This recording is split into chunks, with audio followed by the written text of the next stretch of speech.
인사 나누시기 바랍니다. 주의 이름 환영하고 축복합니다. 은혜 받으시기 바랍니다. 네. 제목을 보시면 관계의 언어 감사 이렇게 되어 있는데 오늘 관계에 대한 말씀을 좀 드리려고 합니다. 우리가 절대로 혼자 존재할 수 없는 인생입니다. 우리를 생각하면 나 혼자 사는 인생 같이 보이지만 하나님과의 관계에서는 하나님은 창조자이시고 우리는 피조물이죠. 하나님은 우리를 만드신 분이시고 우리는 하나님의 형상으로 지음받은 존재이기 때문에 이 관계 안에서 하나님을 향한 우리의 언어는 감사해야 됩니다. 이게 가장 기본적인 언어여야 되고 그 감사를 바탕으로 하나님을 찬양하고 예배하는 예배자의 삶이 돼야 되죠. 그래서 감사는 관계의 언어입니다. 혼자 감사할 수 있는 건 아니죠. 반드시 감사의 대상이 존재하게 되는데 하나님과 관계에서의 이 감사의 언어를 사용하는 삶은 말씀 붙잡고 순종하는 삶으로 드러나게 될 것이고, 감사가 흘러가기 시작하면 그 감사로 말씀을 따라 사는 그 인생은 승리자의 삶이 될 것입니다. 자, 이제 이 관계뿐만 아니죠. 이 땅을 살아갈 때도 수많은 관계 속에서 세상은 우리가 삶을 살아갈 수밖에 없는데, 태어나면서 맺는 수많은 관계들을 한번 생각해 보시면 결국 관계는 인생의 승패를 좌우하죠. 관계에 성공하면 인생이 성공하고 관계에 실패하면 인생은 반드시 실패하게 되어 있습니다. 관계가 행복하면 인생이 행복하고 관계가 불행하면 인생은 반드시 불행하게 되어 있습니다.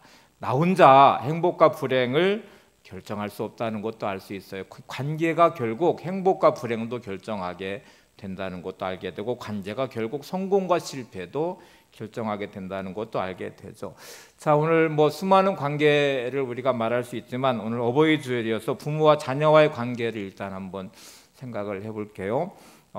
부모와의 자녀와 관계는 가장 친밀한 관계이죠. 세상에 수많은 관계들은 이해관계로 얽혀 있기도 하고 내가 인위적으로 끈골 맺을 수 있는 결정권이 있는 것처럼 보이지만 실질적으로 하나님이 주신 관계이기 때문에 엄밀하게 말하면 결정권은 우리에게 없습니다. 혈연 관계와 똑같이 이 땅의 모든 관계는 하나님이 주시는 이 관계의 주권을 인정하면서 우리가 그 믿음으로 받을 때 관계를 세워가는 노력을 하게 될 거예요. 그러면 일단 그건 제외시켜 놓고 부모와 자녀와의 관계를 한번 생각해 보면 가장 친밀한 관계이죠. 하나님이 이 땅에 우리를 생명을 주실 때 부모님을 통해서 주신 생명이니까 이 관계는 혈연 관계라고 말하고 그 증표가 배꼽이에요. 배꼽을 볼 때마다 이거는 탯줄로 연결한 생명의 관계로 하나님이 이 땅에 생명을 부모님을 통해서 이 땅에 보내주신 흔적이 배꼽이니까 혹시 배꼽이 없는 분들은 나는 혼자 태어났어 이렇게 말하셔도 좋은데, 배꼽 없는 분은 없으시잖아요.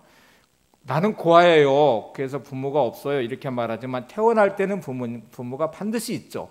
그렇게 하나님이 창조를 하도록 생명을 그렇게 하도록 만들어 놓으셨으니까 이제 배꼽은 그의 증표입니다. 이렇게 스티그마, 흔적이기도 하죠. 내가 부모님을 통해서 이 땅에 생명이 태어났구나. 부모님과의 관계는 탯줄로 연결되어 있는 끊을 수 없는 관계이구나. 이거를 우리가 일단 인정하는 게 중요하고, 또 그거를 내가 배꼽을 볼 때마다 그 흔적을 보면서 연결된 부모와 자녀와의 관계를 생각하시는 게 중요합니다. 이러면 생뚱맞게 또 이렇게 물으시는 분이 있을 수 있어요. 그러면 아담과 하와는 배꼽이 있어요?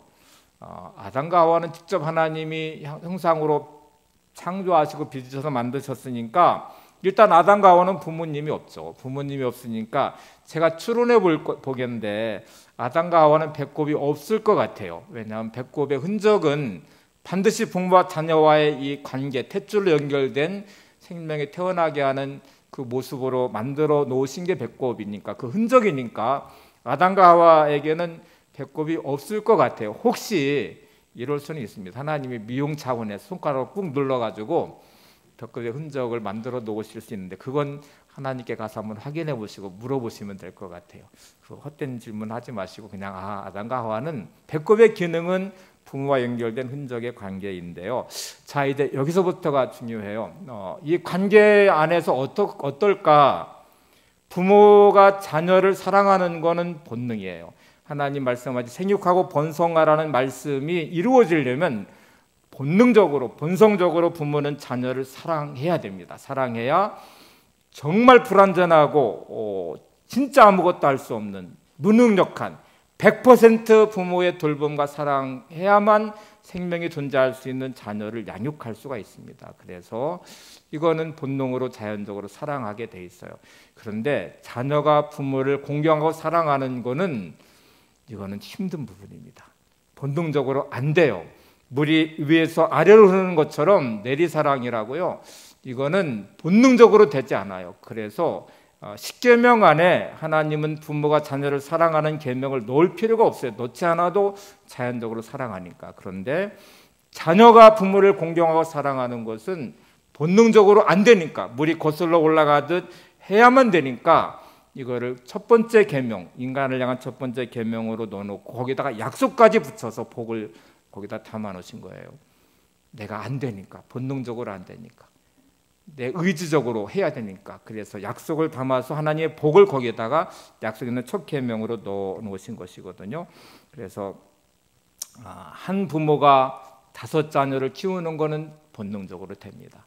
근데 5자녀가 한 부모를 모시는 거는 어려워요. 그래서 그런 속담도 있는 것 같아요. 그래서 여러분, 우리가 배꼽의 흔적을 볼 때마다 내게 생명을 주신 하나님이 부모를 통해 생명을 주셨구나 하는 것을 우리가 인정하고 부모를 공경하고 사랑하는 자리로 가도록 그냥 의무, 10계명의 첫 번째 의무와 같이 그렇게 해야 하나님 약속한 복을 내가 받겠구나 하고 생각하시면서 이 일을 잘 감당하시는 게 중요해요. 자, 이제 이 관계를 한번 다시 생각해 보겠습니다. 그러면 왜 부모가 자녀를 사랑하는데 왜 수많은 자녀들은 부모에게 상처를 받고 있을까 하는 부분이에요. 사랑하는데 왜 이게 문제될까? 성경을 잘 살펴보시면 부모가 자녀를 사랑하라는 계명은 일단 없어요. 없고 그런 말씀도 없어요. 단지 부모가 자녀를 양육할 때는 주의 말씀과 교훈으로 양육해야 됩니다. 말씀을 양육해요. 지난주분 신명기 6장의 말씀에 보시면 부모의 자녀를 양육하는 자격 중에 하나가 하나님을 사랑하는 부모여야 돼요. 그리고 사랑하고 또 반드시 말씀을 마음에 새겨서 그 말씀을 가지고 자녀를 양육하는 게 부모의 의무예요. 사랑은 본능적으로 돼요. 그런데 양육에 문제가 생깁니다. 그래서 양육하기에 온전하지 못한 부모의 불완전함이 늘 존재하기 때문에 그 불완전함이 심리학에서는 성인아이라고 표현하는데 어른이지만 부모이지만 온전한 부모이지 않아요. 그게 성인이지만 아이의 마음과 불완전함과 상처가 그 안에 있기 때문에 그 불완전함이 아이에게 고스란히 흘러 들어가게 돼요. 그래서 기분과 감정으로 자기의 기준으로 자녀를 양육하지 말고 반드시 주의 말씀과 교훈으로 양육을 해라. 그런데 그 부모는 하나님을 사랑하는 부모여야 되고 반드시 말씀을 마음에 새겨진 온전한 부모여야 돼요. 그래서 어떤 분은 이렇게 말을 해요. 되게 부모의 말 중에 좋은 말, 옳은 말을 하는데 그 말을 하는데 기분 나쁘게 하는 은사를 부모들은 다 가지고 있다. 말은 맞아요. 옳은 말이고 좋은 말인데 기분 나쁘게 하는 말을 해요. 되게 부모가 말을 할 때에는 마음에 이렇게 하나님의 사랑하는 마음으로 또 말씀이 마음에 새겨서 말씀으로 걸러진 상태의 내 온전한 마음과 영적 상태를 가지고 자녀에게 좋은 말, 옳은 말, 말씀으로 양육하는 부모가 돼야 되는데 이게 잘 안 되거든요. 안 돼서 어떻게 하냐면 기분 나빠지기 시작할 때, 감정이 상해지기 시작할 때 자녀에게 말을 시작해요. 근데 그 말은 분명히 옳은 말이고 좋은 말인데 기분 나쁘게 말을 해요. 그리고 상처되는 말을 하기 시작해요. 그리고 그 상처는 가슴 깊이, 마음 깊이 자녀의 마음에 새겨지면서 대개 그 관계는 멀어지게 됩니다. 탯줄로 연결된 생명의 관계인데 어느 순간부터 부모를 미워하는 자녀, 자녀를 원망하는 부모, 이렇게 간격은 점점 멀어져요. 그래서 에베소 6장 4절에서는 부모가 자격에 대해 이런 말을 합니다. 자녀를 노엽게 하지 말고 주의 교훈과 훈계로 양육하라. 여러분, 자녀를 노엽게 하는 부모 하고 싶지 않거든요. 근데 기가 막힌 은사가, 좋은 말과 옳은 말을 아주 기분 나쁘게 하는 은사가 우리 안에 다 들어있어요. 그래서 우리가 평상시에 좋은 말들을 하면서 마음이 상하거나 기분이 나쁠 때는 말씀으로 내 마음을 지키고 하나님을 사랑하는 온전한 마음으로 모든 관계가 다 마찬가지입니다. 부부의 관계든 성도와의 관계든 이웃과의 관계든 그런 영적인 상태로 말을 하면 얼마나 좋겠어요. 그 말이 좋은 말이고 옳은 말인데, 근데 꼭 기분 나쁘고 상한 마음을 가지고 옳은 말과 좋은 말을 하니까 이게 진짜 상처되는 말로 내뱉는 언어가 되거든요. 그래서 부모에게 요구하는 바는 자녀를 노엽게 하지 말고라는 단서를, 사랑하라는 계명이 없어요. 그거는 본능으로 되니까요. 그 다음에 공경하라는 이 단어는 자녀는 물을 거슬러 올라가듯 이 부모를 향한 마음이 정말 계명 지켰듯, 십계명을 지키듯, 그게 첫 번째 약속에 있는 계명이듯이 그렇게 붙잡고 순종해야 지켜낼 수 있어요. 그래서 이게 참 어려운 부분이에요, 여러분. 우리가 그 중요한 그 관계에 흘러가는 언어가 감사의 언어가 되기를 바랍니다. 그건 창조의 언어거든요. 이 언어가 흘러가야만 관계는 지켜지고 관계는 회복이 될 것입니다. 모든 관계는 원망과 불평이 흘러가면 반드시 깨지게 되어 있습니다. 그리고 그 관계는 더 힘들어진 불행함의 자리에 설 수밖에 없습니다. 감사는 창조의 유전자예요. 하나님이 창조하신 에덴 동산 안에는 그냥 본성 안에 감사가 들어있어요. 그래서 모든 언어는 하나님을 향해 감사와 찬양으로 올려지게 되어 있습니다. 근데 나의 지금의 유전자 안에 나에 들어있는 본성이 감사의 언어가 아닌 이유가 있는데, 범죄하고 타락한 이후에 인간에게 들어온 언어는 감사의 언어가 사라지고 대신 불평과 원망의 언어가 들어가 버렸고, 책임을 전가하는 언어, 성경은 이거를 부끄러움과 두려움이라는 단어로 표현했고요. 하나님과 관계를 깨뜨리면서 숨어버리는 관계가 됐고요. 아담과 하와의 관계 안에서도 범죄하게 되는, 정말 내 뼈 중에 뼈, 살 중에 살이라고 고백했던 언어가 저 여자 때문에, 그리고 하나님이 주신 저 여자 때문에 하고 책임을 전가하고 비판하고 원망하는 언어가 돼 있어요. 그래서 지금 내 언어가 자연스럽게 감사의 언어가 계속 흘러가고 있다면 여러분 창조 유전자가 회복되는 것인데, 불평과 원망과 짜증과 미움과 분노가 너무너무 자연스럽게 내 언어에 녹아들어서 내가 말하는 것을 보면 끝없는 불평과 원망이, 짜증이, 분노가 나의 언어에 섞여서 흘러가고 있다면 그건 타락한 나의 본성으로 만들어낸 언어라는 것을 인정하시는 게 중요해요. 그리고 그걸 회복하셔야, 창조의 언어, 감사의 언어를 회복하시는 게 대단히 중요한 부분인데요. 지난주에 제가 이제 이 감사를 삶으로 말씀드리면서 여러 가지 그 반복의 이 습관을 만드는 언어 훈련에 대한 말씀을 드렸는데, 거머리 이야기 기억나시죠? 거머리의 본능은 딱 피부에 붙으면 빨대로 피를 빨아들여야 돼. 그게 생존의 본능이에요. 그리고 기억의 능력도 없어요. 그런데 여러분 100번의 전기 충격을 가해 보니까 그 본능도 바뀌게 되더라. 빨대로 그냥 빨아서 피를 빨아먹는 본능이 붙을 때마다 전기 충격으로 가하니까 기억의 능력이 없는데도 100번의 충격을 가하니까 더 이상 붙어서 피를 빨지 않더라. 더 놀라운 사실은 새끼를 낳았는데 새끼 유전자가 변형이 됐다고 하잖아요. 타락한 우리의 본능에 들어있는 불평과 원망의 언어가 오늘 하나님의 말씀의 능력으로 또 하나님의 은혜로 십자가의 보혈로 변화되기를 소망합니다.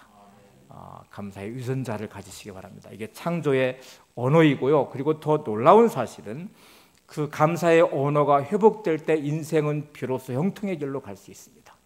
하나님의 모든 말씀의 복은 불평과 원망의 끝에 놓지 않으시고 감사의 끝에 놓으셨어요.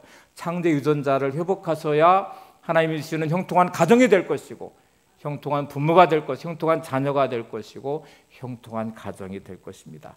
그래서 에덴 동산의 언어는 감사의 언어만 존재했다. 타락하기 이전에는 모든 것을 주셨습니다. 하는 것과 함께 결핍된 선악을 알게 하는 나무 열매 앞에서도 지금 모든 것이 충분합니다 하는 감사의 언어가 그 안에 들어있는 것이죠. 자, 여러분, 이제 하나님의 기적은, 우리가 회복한다는 말은 기적이 필요하거든요. 몸의 회복도 하나님의 기적이 필요하고, 가정 회복도 하나님의 기적이 필요하고, 하나님의 은혜가 필요한데 그 열쇠는, 그 통로는 감사를 통해 열려져 간다는 것이죠. 이 실험도 참 많이 있어요. 감사의 언어가 가져오는 실험. 제가 한번 예를 하나 들어볼게요. 대림대학교 전 총장이었던 그 제갈 정웅 씨라는 분이 계신데, 경영학 박사이면서 지금은 감사 나눔 연구소의 소장님으로 계신데요. 이분이 이렇게 말합니다. 감사는 과학입니다. 감사는 과학이다. 그리고 감사라는 언어 안에 들어있는 그 파동, 파동과 에너지라는 게 들어있대요. 여러분, 말에는 주파수가 들어가거든요. 그게 파동이 되고 에너지가 돼요. 그래서 그 말이 전해질 때 그 파동과 에너지가 영향을 끼치게 되는데, 그의 말을 한번 인용해 볼게요. 개인적으로 저는 30여 차례 감사 실험을 한 것 같습니다. 저는 주로 밥, 양파, 감자, 우유, 와인 등 움직이기 어려운 것들을 가지고 했습니다. 닭과 열대어를 가지고 한 사례도 있습니다만 식물과 동물에게 모두 같은 결과를 보았습니다. 감사합니다라는 말을 들은 동식물은 상태가 좋았고, 증오합니다라는 말을 들은 동식물은 상태가 나빠졌습니다. 육안으로 봐도 달라진 모습이 참으로 신기했습니다. 감사는 과학입니다. 감사는 에너지의 파동이 있어서 그런 영향을 끼칩니다 하는 말이 수없이 실험을 해보지만 꼭 나타나는 결과를 보면, 감사합니다라는 말을 하면 그 파동의 에너지가 전달이 되면서 생명이 그 안에 들어가게 된대요. 그래서 잘 되는데, 저주합니다, 증오합니다, 불평과 원망의 언어는 그 파동 에너지가 결국 악영향을 끼쳐서 안 좋게 간다는 것이잖아요. 예전에도 한번 제가 이 데이터를 많이 말씀을 드렸던 기억이 나요. 자, 이 재갈정홍 박사가 수많은 강연을 했는데 그 강연을 듣고 이 감사 나눔 그 홈페이지에 글들이 많이 올라왔어요. 그 사례들이 많이 올라왔는데 그 중에 하나만 제가 소개해 볼게요. 태중성이라는 분이 계신데 포스코 제3선 제공장의 부공장장이라고 해요. 이분이 이렇게 홈페이지에 글을 올렸습니다. 한번 제가 이것도 인용해 볼게요. 재갈정홍 총장의 강의를 듣고 처음에는 아무 생각 없이 양파 2알과 컵을 가져와서 감사합니다와 짜증나를 붙여놓고 실험을 시작했다. 파트장들도 장난으로 각각의 병에 감사합니다와 짜증나라고 말했는데, 감사합니다 양파에서는 싹이 나고 짜증나 양파에서는 썩은 냄새가 나며 물이 뿌옇게 변하는 모습을 보고 놀랐다. 처음에는 양파 상태가 좋고 나쁨에 따라 그럴 수도 있으려니 생각하고 똑같은 실험을 다시 했는데 같은 반응이 나왔다. 그래서 세 번째 밥으로 실험을 해보았는데 역시 같은 결과가 나왔다. 그래서 엉뚱한 발상 하나가 떠올랐는데, 그것은 고장이 잦은 기계에 감사합니다를 붙여보자는 것이었다. 감사합니다 스티커를 붙은 기계 앞을 지날 때마다 감사합니다라고 인사하는 것이다. 시작한 지 한 달이 되었는데 지금까지는 기계에 고장이 안 나고 있다. 자, 이제 여기서 한번 생각을 해보셔야 돼요. 양파는 생명이 있으니까 그 실험이 이제 에너지 파동, 감사 에너지, 언어 파동은 다 과거로 증명되잖아요. 언어는 각기 고유의 파동이 있으니까요. 그 파동을 타고 가서 영향을 미치는 거는 과학적으로 증명이 가능한 데이터가 형성이 가능한데, 기계는 생명이 없잖아요. 무생물이잖아요. 근데 기계도 이게 작동, 그런 영향을 미칠까? 우연이겠지, 이렇게 말할 수 있습니다. 우리가 오늘 감사는 창조의 언어라고 말씀을 드렸어요. 세상 모든 만물이 하나님을 창조하도록 만들어졌고요. 그 본성적으로 다 그렇게 창조는 하나님을 찬양하며 경배하도록 창조되어 있습니다. 그래서 이 쇠도 결국 하나님의 창조물이니까 우리가 믿음으로 교육을 받으면 그 크게 문제될 거 없을 것 같아요. 하나님 말씀으로 천지를 창조하셨다, 이거를 과학적으로 증명하라고 하면 증명할 수 없죠. 말이 안 되죠. 근데 우리가 이걸 믿음으로 받잖아요. 자, 이제 다시 한번 더 이제 이분의 말을 더 연결해서 말씀을 드려볼게요. 이 태중성 부공장장이 계속 이렇게 이야기를 더 연결합니다. 네피스의 직원들은 그 부서에 있는 한 직원들이에요. 그 장비에 고장 제로 감사합니다, 또 가동 100% 감사합니다, 감사 스티커를 부착하고는 그 앞에서 감사합니다를 크게 외치며 90도 인사를 했다. 그 결과 한 달에 10건 발생하던 고장이 한 건으로 현격히 줄어들었다. 결과적으로 월 1억 5천만 원의 손실을 줄일 수 있었다. 이 기계가 계속 이제 몇 번 정기적으로 고장이 나서 보통 평균치가 한 달에 한 10번 정도 고장이 나면 수리비가 계속 들어간대요. 근데 이거를 진짜 붙여놓고 90도 인사를 하면서 이렇게 이제 고장 제로 감사합니다, 또 가동 100% 감사합니다, 고장 나는 평균 한 달에 10번씩 고장 나는 기계에 붙여놓고 그렇게 90도 인사를 하면서 정말 했더니 그 10번 발생하던 그 평균치가 한 번으로 줄어들었고요. 월 1억 5천만 원을 절약할 수 있었대요. 자, 이걸 과학으로 증명해 보세요. 이렇게 말하면 우리가 데이터를 가지고 과학으로 어떻게 말하기는 그렇지만 우리가 믿음으로 받으면 이것도 가능하죠. 그러니까 우리가 이거를 하나님의 창조의 언어가 감사구나 하는 거를 우리가 받아들이면서 여러분의 모든 삶에 감사를 흘려보내시길 바랍니다. 하나님의 기적을 만드는 통로가 될 것입니다. 여러분의 몸의 회복도, 가정의 회복도, 관계의 회복도, 하나님이 주시는 기적의 능력도 얻게 될 것입니다. 이스라엘 백성이 광야를 지나면서 환경이 열악한 광야의 환경에 너무너무 결핍된 상황에 불평과 원망은 당연한 감정이에요. 당연한 반응이에요. 근데 하나님은 그거를 무섭게 심판하시면서 이스라엘 백성을 다 광야에서 죽이셨어요. 믿음의 세대를 다시 세우셔서 훈련 받고 40년의 세월이 지난 후에 그 2세대들이 가나안에 들어가게 되잖아요. 감사, 불평과 원망은 절대로 당연한 언어가 아닙니다. 내가 화내는 것 당연해. 내가 짜증내는 것 당연해. 불평하는 것 당연해. 그거는 감정으로는 당연하죠. 그런데 여러분 아까 말한 옳은 말과 좋은 말이 진짜 문제가 되는, 기가 막히게 상처가 되는 언어로 변질되는 게 그런 언어들이거든요. 여러분 감사의 언어를 꼭 지켜내시고 승리하시기를 바랍니다. 자, 이 감사는 관계를 푸는 열쇠이기도 합니다. 열쇠는 문을 열잖아요. 열고 통로를 열어가듯이 감사는 수많은 관계를 열어가요.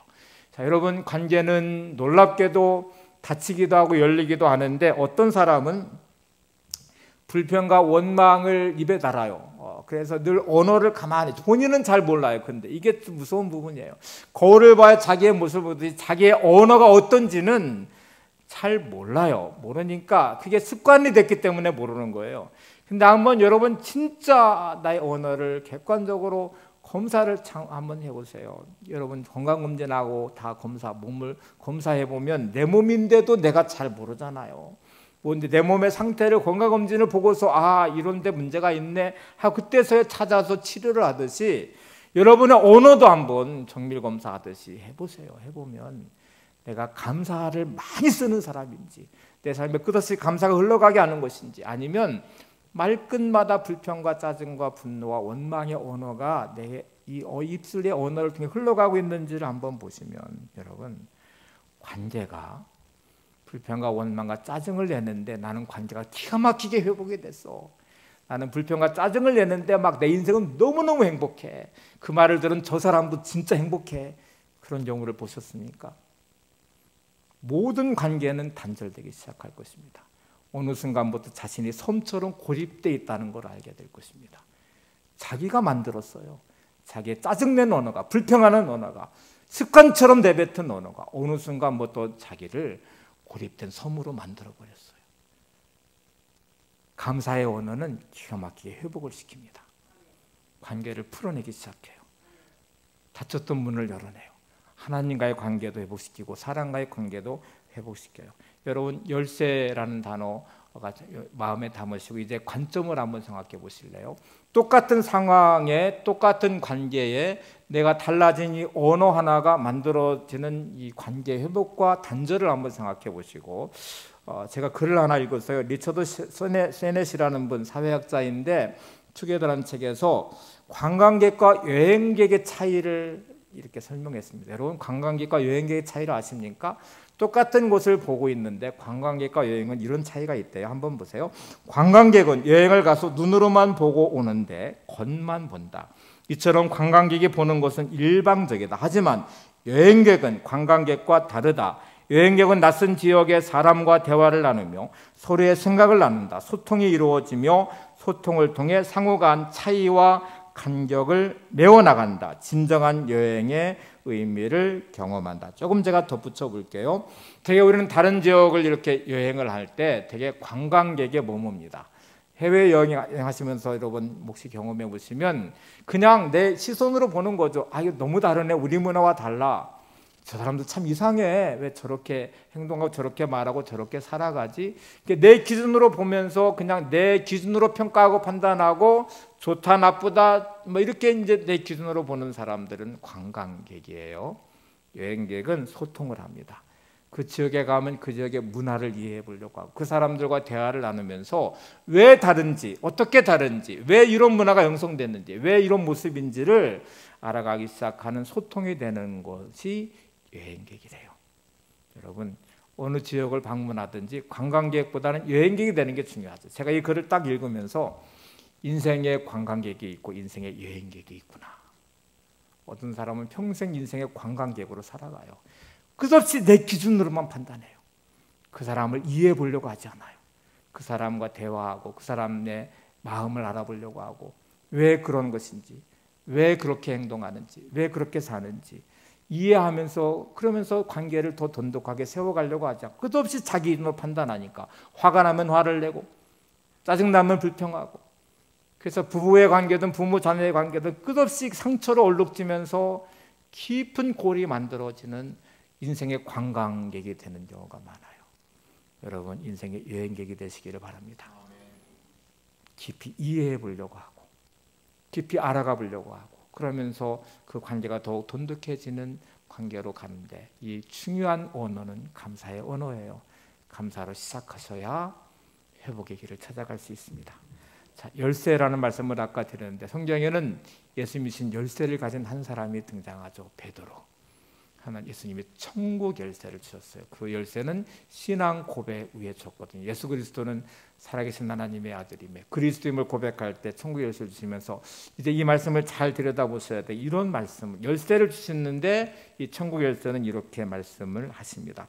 마태복음 6장 19절을 보겠습니다. 마태복음 16장 19절 시작. 내가 천국 열쇠를 내게 주리니 내가 땅에서 무엇이든지 매면 하늘에서도 매일 것이요 내가 땅에서 무엇이든지 풀면 하늘에서도 풀리리라. 자, 이 말씀이 좀 이상하지 않으세요? 열쇠를 주셨다고 하는데 열쇠는 넣고 열면 열려지고 닫혀지는 것이어야 맞아요. 말이 맞아요. 천국 열쇠를 내가 줬다 하고 말하면서 예수님 말씀이 자 너희 때부터 열쇠를 네가 열면 천국에도 열리고 닫으면 천국에 닫힐 거야. 이렇게 하는 게 맞는 것 같은데 예수님은 이렇게 말씀하시거든요. 천국 열쇠를 줬는데 내가 땅에서 무엇이든지 매면 하늘에서도 매일 것이요 땅에서 무엇인지 풀면 하늘에서도 풀리라. 매이고 풀린다는 말씀을 하세요. 열쇠는 열고 닫는 것인데 왜 이 열쇠는 매이고 풀리는 것이라고 주님 말씀하실까? 관계이기 때문에 그래요. 문을 열듯이 여는 게 아니고요. 관계는 열쇠를 가지시면 이 열쇠로 매기도 하고 풀기도 합니다. 중요한 첫 번째는 하나님 나라와 하나님과 연동이 돼 있어요. 연결이 돼 있어요. 여러분의 모든 관계는 사람과의 관계도 하나님에게 연결돼 있어요. 여러분이 가지고 있는 열쇠, 믿음의 신앙 고백을 한 여러분 다 예수 믿는 사람들이시잖아요. 여러분이 지금부터 이 관계를 매면 하나님과의 관계도 매일 것입니다. 관계를 풀면 하나님과의 관계도 풀릴 것입니다. 사람과의 관계를 묶어버리시면 하늘의 문도 닫힐 것입니다. 하나님과의 관계도 단절될 거예요. 여러분이 관계를 풀으시면 하나님과의 관계도 풀리고 하늘도 열리게 될 것입니다. 자, 이제 잘 들어보세요. 관계가 매이고 푸는 곳, 결정권은 지금 내게 주어진 열쇠가 있어요. 이 열쇠를 가지고 하시는 건데 하나님 나라와 연동되어 있다는 거 기억하시고 연결되어 있다는 거 기억하시고 이제 한번 보세요. 내가 누군가를 진짜 미워하고 막 불평과 짜증과 분노가 가득한데 나는 하나님과 관계야만 기가 막히게 연결되어 있어. 나는 막 하나님을 예배하고 찬양하고 내 안에는 평안이 넘치고 기쁨이 넘친 천국이야. 혹시 이런 분 계십니까? 관계가 묶이면 반드시 하나님 관계도 묶여버려요. 그리고 그 순간부터 지옥을 경험하기 시작합니다. 절대로 천국을 경험할 수 없어요. 행복할 수 없어요. 여러분 관계를 풀지 않으면 내가 감옥에 갇힙니다. 창살 있는 감옥에 갇힐 확률도 많아요. 분노가 커지면 문제가 생겨요. 그러면 하여튼 해치든지 죽이든지 막 어떤 문제로 가게 돼요. 그러면 창살 있는 감옥에 갇혀요. 그렇게 하지 않아도 여러분은 창살 없는 감옥에 그 순간부터 갇힙니다. 나는 감옥에 갇혀버렸어요. 더 이상 자유롭지도 않고 행복하지도 않아요. 여러분 그렇게 관계가 묶여버리고 불평과 원망과 분노가 흘러가기 시작하면 여러분은 육신의 감옥에 갇히기도 합니다. 병들어요. 마음의 감옥에 갇히기도 합니다. 심한 상처를 입고 마음에 심각한 우울증으로 가든지 마음의 상함으로 내 자신의 마음이 상해지기 시작해요. 그 순간부터 여러분의 인생이 감옥이고 집이 감옥이고 심지어 교회가 감옥이고 여러분이 살아가는 삶의 터전이 감옥이 되어버려요. 이게 무서운 거예요. 여러분 묶여버리시면 불평과 원망으로 미움으로 묶이시면 하늘도 묶입니다. 하나님과의 관계도 단절되고 그리고 그 순간부터 여러분은 절대로 천국을 경험할 수 없습니다. 하나님이 주시는 복의 통로가 차단된 인생은 불행의 늪으로 빠지게 돼요. 그러면 풀어야 되잖아요. 자, 풀어야 되는데 이제 내가 가진 열쇠로 풀어야 되는데 어디서부터 풀어야 될까요? 관계가 묶인 상태에서는 풀기가 쉽지가 않아요. 이 관계, 사람은 내가 풀고 싶어도 저 사람이 안 풀면 힘들어요. 그래서 성경이 제시한 중요한 열쇠를 사용하는 방법은 하나님으로의 관계부터 풀어라. 오늘 본문이 그거거든요. 하나님을 기쁘시게 하면. 자, 이제 보세요. 성경 뭐라고 말하는지. 잠언 16장 7절입니다. 사람 행위가 여호와를 기쁘시게 하면 그 사람의 원수라도 그와 더불어 화목하게 하시느니라. 자, 여러분 정말 힘든 관계로 묶여서 방법이 없어 보이시면 시작하시기 바랍니다. 하나님을 기쁘시게 하면 원수의 관계라서 하나님은 화목하게 풀어주시겠대요. 자, 여기가 시작하는 지점이에요. 그럼 하나님을 기쁘시게 하는 게 뭘까요? 관계에 묶여서 내가 지옥 같은 이 순간에 내 삶의 자리에 묶여서 옴짝달싹 없는 비참한 순간에 하나님이 내게 준 이 천국 열쇠를 어떻게 사용할까요? 하나님을 기쁘시게 하는 대로 사용하셔야 됩니다. 매듭을 푸는 걸 하나님으로부터 시작해야 되는데 그거는 예배의 회복이 될 것입니다. 여러분의 모든 삶의 자리에 예배가 회복되면 하나님을 기쁘시게 할 것입니다. 말씀에 붙잡고 순종하는 자리에 갈 것입니다. 정말 원수 같은 관계에 있으라도 주님 말씀에 따라서 70번씩 7번이나 용서하라는 말씀을 붙잡고 내 마음의 회복을 꿈꾸며 기도하는 거죠. 몸부림쳐 기도해야 되죠. 하나님, 그를 용서할 수 있는 마음을 주세요. 사랑할 수 있는 마음을 주세요. 제자들이 예수님께 와서 3번만 용서하면, 세상의 법칙은 되게 그렇게 작동하던 시대에 7번 용서하면 되지 않아요? 하고 말하는 자기 한계치의 끝자락에 놓고서 그렇게 말을 했어요. 예수님은 그렇게 말하지 않죠. 70번씩 7번, 490번을 세라는 말이 아니고 끝없이 용서해라. 하나님을 기쁘시게 하는 것은 네가 용서하는 길로 가는 것이다. 말씀에 순종하는 것이에요. 하나님께 기도하면서 내 자신의 마음을 지켜내는 거예요. 좋은 부모가 되는 것, 좋은 남편과 아내가 되는 것, 좋은 성도가 되는 것은 하나님을 사랑하는 내 마음을 지키는 것이고, 말씀을 마음에 새겨서 내 마음을 지키면서 내 언어가 절대로 불평과 원한과 미움과 분대 언어로 나오지 않도록 내 마음을 지켜서 하나님을 기쁘시게 하면 하나님은 원수의 관계도 화목하게 하신다고 말씀하십니다. 여러분 열쇠로 사용하셔서 매듭을 풀어가시기를 바랍니다. 자, 이제 대표적인 인물은 우리가 야곱을 들 수 있어요. 야곱을 한번 잘 생각해 보세요. 야곱은 아버지에게 장자권을 받으려고 형을 팥죽왕골에 속이고 어머니와 합심해가지고 아버지를 속이면서 장자권을 받았는데 에서 형인 쌍둥이인 에서의 분노와 미움이 극에 달하게 되죠. 죽이려는 마음, 관계가 단절되면서 살인을 생각하기 시작해요. 에서의 마음에 죽이겠다는 마음, 아버지만 돌아가시면 내가 죽여버릴 거야 하고 생각하는 이 에서, 그 마음을 알은 리브가는 급하게 야곱을 외삼촌 라반의 집, 오빠의 집으로 보내게 되죠. 며칠만 지나면 에서의 마음이 풀릴 거라고 생각했는데 여러분, 이게 평생 간다는 거 아십니까? 20년의 세월이 지나도 이 관계의 원한은 풀리지 않았어요. 그리고 보냈던 리브가는 며칠이면 회복될 줄 알았더니 그는 아들 야곱, 사랑하는 야곱의 아들을 보지 못하고 죽었어요. 그리고 20년의 세월이 지난 다음에 야곱은 고향을 그리워해요. 아버지 집으로 돌아가고 싶어요. 형을 다시 만나고 싶어요. 20년의 세월이 지난 다음에 돌아가면서 형한테 기별을 넣었어요. 자, 형이 야곱을 용서했을까요? 20년의 세월이 약이야. 세월이 지나면 치료돼. 세월이 지나면 잊혀져. 절대로 잊혀지지 않습니다. 요셉에서는 400명의 무장한 가신들을 이끌고 야곱을 만나러 옵니다. 용서한 형 에서가 야곱을 환영하기 위해 400명을 데리고 왔을까요? 아니요. 20년 전에 그 사건의 분노에 치밀어서 죽이겠다고 마음먹은 그 마음이 변하지 않은 상태로 400명을 데리고 야곱을 만나러 와요. 자, 이제 야곱이 어떻게 푸는지를 한번 보세요. 야곱은 머리가 좋은 사람이에요. 잔머리 잘 굴려요. 우리는 관계를 풀어가는 방식에 되게 자기의 방식으로 자기의 잔머리를 굴려서 해보려고 그래요.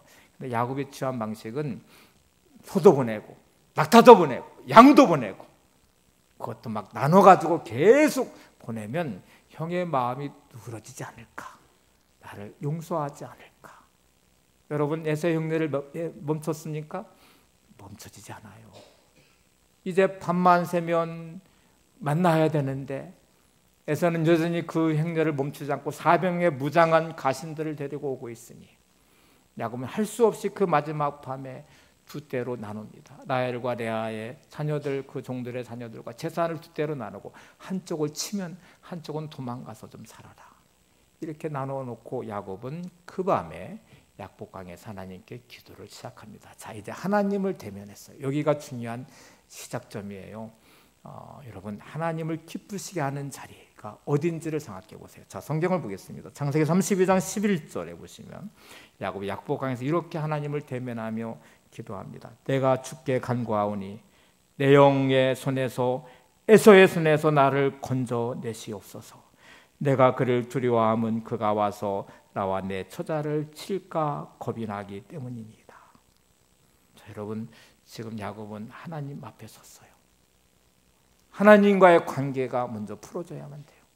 하나님께서 나를 도우셔야 돼요. 그래야 이 악한 자의 관계 안에도 풀어지는 역사가 있거든요. 이 관계 묶였던 매듭이 풀어지거든요. 여러분, 야곱은 포기하지 않습니다. 그 밤에 매달려 기도해요. 성경은 하나님의 사자가 씨름하기 시작했다고 말하잖아요. 어느 정도까지 하고 포기하는 자리가 아니라 끝까지 매달려서 성경은 허벅지 관절을 쳤다고 그랬어요. 위골됐다고 하죠. 예전 성경은 환두뼈를 쳤다고 하잖아요. 그래서 저는 상태가 됐는데 그래도 하나님 앞에서의 자신을 내려놓지 않고 끝까지 매달리는 그는 비로소 야곱이 이스라엘이란 이름으로 바뀌어지게 되죠. 하나님과 겨루어 이겼다는 뜻이잖아요. 드디어 하나님 앞에서 인정받는 자리까지, 하나님을 기쁘시게 하는 자리까지 나를 복종시켜가면서 끝까지 그렇게 세워진 야곱. 그 밤이 지나고 분이엘의 아침이 밝았대요. 그리고 드디어 에서 형과 에서를 만나는 장면이 성경은 놀랍게도 이렇게 그리고 있습니다. 만나는 순간에 에서가 달려와서 야곱을 끌어안고 입에 입을 맞추면서 그를 축복합니다. 에서의 마음이 바뀌었네요. 야곱의 선물로 바뀌었을까요? 아니죠. 하나님께 매달 하나님을 기쁘시게 했던 야곱을 신 하나님의 상일 것입니다. 하나님의 선물일 것입니다. 하나님을 기쁘시게 한 야곱의 인생에 이스라엘 이름이 바뀌어지면서 그를 바꾸신 하나님이 이 원수의 관계도 화목하게 하시듯 자문의 말씀처럼 에서의 마음을 만지셨죠. 오늘 이 마음이 여러분 안에 있기를 바랍니다. 묶여버린 관계와 삶의 자리에 힘들어하는 여러분의 모든 자리가 하나님을 기쁘시게 하는 자리로 세워지기를 바랍니다. 그게 예배의 회복이든지 기도의 자리이든지 말씀 붙잡고 몸부림치며 순종하는 자리로 가든지, 여러분 하나님을 사랑하는 마음으로 하나님을 기쁘시게 하는 마음으로 회복된 아름다움이 이 감사의 언어가 끝없이 흘러가서 하나님의 역사를 이루어내시기 바랍니다. 이제 마지막으로 다윗을 다시 점검해 볼 거예요. 다윗의 고백을 잘 한번 말씀을 따라가 보세요. 시편 138편 제일 마지막 절부터 거슬러 올라가려고 합니다. 8절에 보시면 제일 138편의 뒷부분인데 이렇게 말을 해요. 여호와께서 나를 위하여 보상해 주시리이다. 여호와여, 주의 인자하심이 영원하오니 주의 손으로 지으신 것을 버리지 마옵소서. 자, 일단 다윗은 하나님과의 관계에서 저는 피조물이에요. 하나님은 창조자세요. 하나님이 지으신 존재가 전데요. 이렇게 말하는 거죠. 하나님이 지으신 존재가 저이니까 하나님이 지으신 저를 버리지 말아주세요.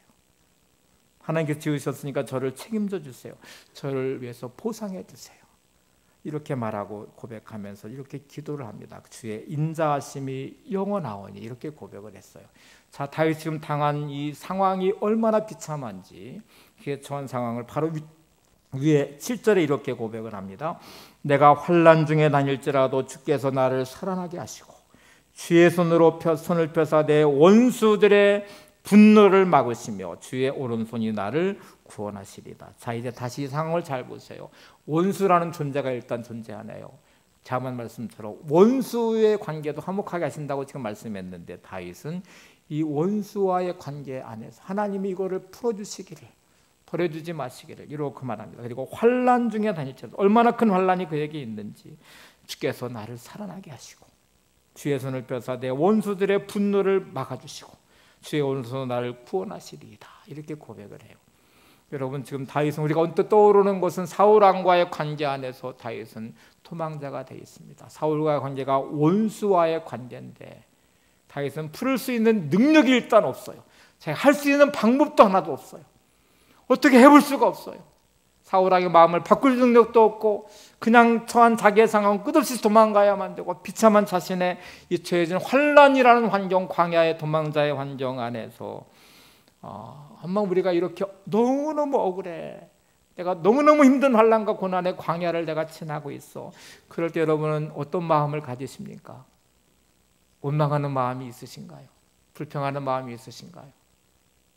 절망과 낙심과 두려움이 사로잡고 있으니까. 자, 이제 첫 구절로 가볼 때 다윗은 놀랍게도 이 구절의 처음 시작은 이렇게 시작하거든요. 138편 1절 2절을 보세요. 이게 이제 시작점인데 위에 끝부분도 지금 거슬러 올라왔잖아요. 이제 잘 보셔야 돼요. 내가 전심으로 주께 감사하며 신들 앞에서 주께 찬송하리이다. 내가 주의 성전을 향하여 예배하며 주의 인자하심과 성실하심으로 말미암아 주의 이름에 감사하오리니 이는 주께서 주의 말씀을 주의 모든 이름보다 높게 하셨습니다. 자, 우리가 뒤에서부터 봤거든요. 환난의 자리에 원수들에 있는 관계 안에 다윗은 시작을 이렇게 합니다. 내가 전심으로 주께 감사하며 신들 앞에 주께 찬송하리이다. 성전에서 성전을 향하여 주를 예배합니다. 여러분, 지금 다윗의 마음엔 하나님을 향한 불평이 없어요. 하나님을 이렇게 감사를 하고 있습니다. 진짜 억울하잖아요. 자기의 삶이, 광야의 도망자의 삶이 진짜 비참하잖아요. 너무너무 힘들고 어렵잖아요. 근데 그의 입에는 불평이 없네요. 원망이 없네요. 하나님을 향한 감사가 있습니다. 하나님을 찬송하고 있습니다. 다시 한번 16장 9절을 생각해 보시면 하나님을 기쁘시게 하면 원수의 관계도 화목하게 해주신대요. 이 비밀을 아십니까? 여러분, 감사의 언어가 회복되시기를 바랍니다. 내게 주어진 삶의 자리에 우리가 수많은 관계의 상처들이 너무 많아요. 여러분, 가장 사랑한다고 하는 부모와 자녀와의 관계도 상처로 얼룩져 있죠. 촌수가 없다고 말하는 피증의 비어 살증의 살이라고는 반려자인 부부의 관계한 상처가 많죠. 그리스도의 몸을 연 지체라고 하는 성도의 관계도 상처가 많이 있죠. 여러분, 이 수많은 상처를 도대체 어떻게 해야 할까요? 하고 물으면, 감정적으로 반응하면 해결되면 해결해야죠. 그렇게 해야죠. 불평과 원망, 분노와 짜증, 이 끝에는 답이 없다는 걸 아셔야 됩니다. 절대로 관계를, 천국의 열쇠를 가지신 여러분, 매면 하늘에서도 매입니다. 관계가 절대로 풀리지 않아요. 내가 막 화를 내고 분노하고 짜증내고 불평하면서 관계가 회복된다면 100번 1000번 해야 되죠. 감정적으로 해야 되죠. 근데 거기에는 답이 없다는 걸 아셔야 돼요. 답은 하나님 안에 있습니다. 말씀 안에 있습니다. 오늘 여러분, 정말 주어진 삶에 진짜 억울하고 진짜 힘들고 어려워도 오늘 다윗의 고백과 같이 하나님을 향해 감사하듯이 범사에 감사하시기를 바랍니다. 이게 천국 열쇠를 사용하시는 방법이에요. 내 죄에 묶여서 두려움에 숨어버리는 아담과 하와와 같이 나무 뒤에 숨지 마시고 하나님 앞에 내 죄를 회개하면서 주 앞에 나오시기 바랍니다. 그게 해결의 길이에요. 진짜 억울하고 힘들고 부당한 사건을 만날 때에 오늘 욥의 고백을 잊지 마시기 바랍니다. 10명의 자녀가 순식간에 죽임을 당하고 모든 재산이 약탈당하고 불에 타버린 그 죄 때문에 앉아서 욥이 드렸던 첫 번째 고백은 주신 이도 여호와시오 거두신 이도 여호와시오니 여호와 이름이 찬송을 받으실지어다. 욥기 1장 21절이에요. 가장 억울하고 가장 비참하고 가장 고통스러운 그 잿더미에 앉은 욥의 첫 번째 고백은 하나님을 찬송하는 것이었습니다. 여러분, 진짜 힘들고 어려우실 때 환경과 문제로부터 사람으로부터 시선을 돌려 하나님을 바라보시기 바랍니다. 이 모든 과정이 지나고 나에 순금같이 되어 나올 보배로운 내 모습을 생각하시면서 오늘도 우리의 입술은 주님을 향해 찬양하고 감사하는 복된 입술이 되시기를 바랍니다. 여러분, 오늘 관계의 언어인 이 감사는 하나님이 주시는 비밀의 열쇠입니다. 우리의 모든 삶의 관계를 풀어가는 하나님의 능력이 되시기를 바랍니다. 감사 찬양을 부르실 텐데 가사를 한번 잘 음미해 보세요. 이 고백을 할 수 있는 사람은 하나님을 향해 감사하는 사람만 할 수 있습니다. 절대로 불평과 원망을 하면서는 이 고백을 입술로는 할 수 있겠지만 마음 깊이 이 찬양을 드릴 수는 없어요. 한번 가사를 보세요. 오늘 숨을 쉬는 것 감사, 나를 구원하신 것 감사. 이렇게 말해요. 내 뜻대로 안 돼도 주가 인도하신 것 모든 것 감사. 내게 주신 모든 것 감사. 때론 가져가심도 감사. 내게 고난 주셔서 주 뜻 알게 하신 것 모든 것 감사. 모든 것 하나님의 은혜입니다 하는 고백의 찬양에 이 찬양을 드리시고 함께 기도하겠습니다.